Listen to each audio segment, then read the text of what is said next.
We're going to finish up Newton's second law review by looking at number 18.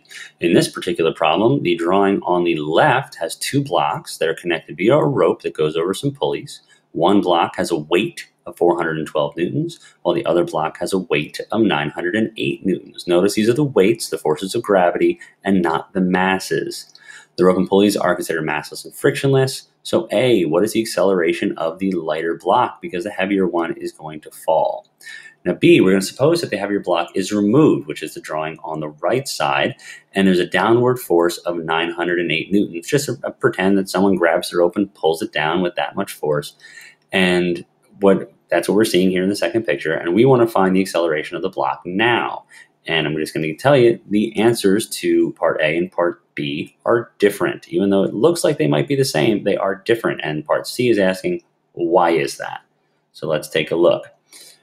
So the first drawing, we have two blocks, and we're going to draw the forces on those. Force of gravity 1 is here, tension goes upward, and then tension goes upward on the 908 Newton block with force of gravity pulling downward on that one. I just called the one on the left force of gravity 1, and the one on the right force of gravity 2. I'm going to say that when the system moves clockwise, it's a positive, and when it moves counterclockwise, any forces that want to do that are negative. So we have to come up with our equations for each block.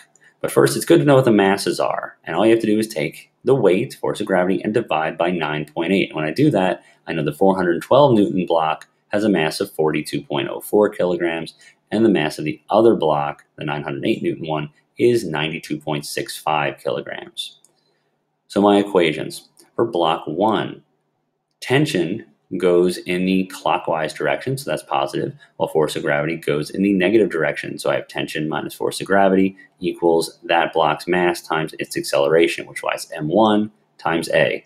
For block 2, force of gravity 2 minus tension, because force of gravity 2 is in the positive direction, tension in the negative direction, equals that mass times acceleration. We're going to add these two equations up, and my tensions cancel like they always do, leaving me with force of gravity 2, because that one's positive, minus force of gravity 1, because that one's negative, equals the two MAs put together. I'm going to factor out my A, which puts my masses in parentheses, and then I can divide by the masses, giving me force of gravity 2 minus force of gravity 1, all over the two masses added together. And when I plug in my numbers, force of gravity 2 is 908 newtons, force of gravity 1 is 412 newtons, all divided by the two masses put together. And when I solve for that, I get 3.68 meters per second squared. Now we're going to take a look at the second situation.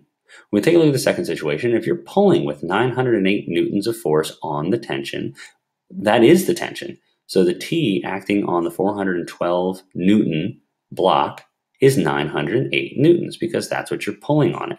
And force of gravity is 412 newtons down.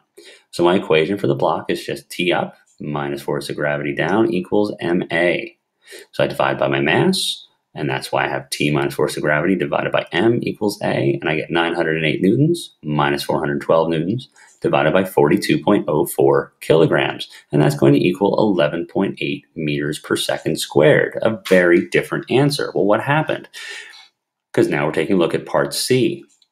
We'll look at the final equations when we plugged in our numbers. The tops, the numerators are the same, 908 minus 412, 908 minus 412. So the forces are the same, but my denominators are very different. Over here, in my first situation, I have two masses that are being moved together. So I'm moving a lot more stuff with the exact same forces. Whereas over here, I'm only moving the smaller of the two objects. So the same forces are acting to move a small thing, whereas here the same forces are being used to move two things, and one of them is twice as large as the other, more than twice as large, which is why you have a much bigger acceleration when you have the same forces getting to act on only one thing. Then it's going to be able to accelerate faster, and that's how that works. The end.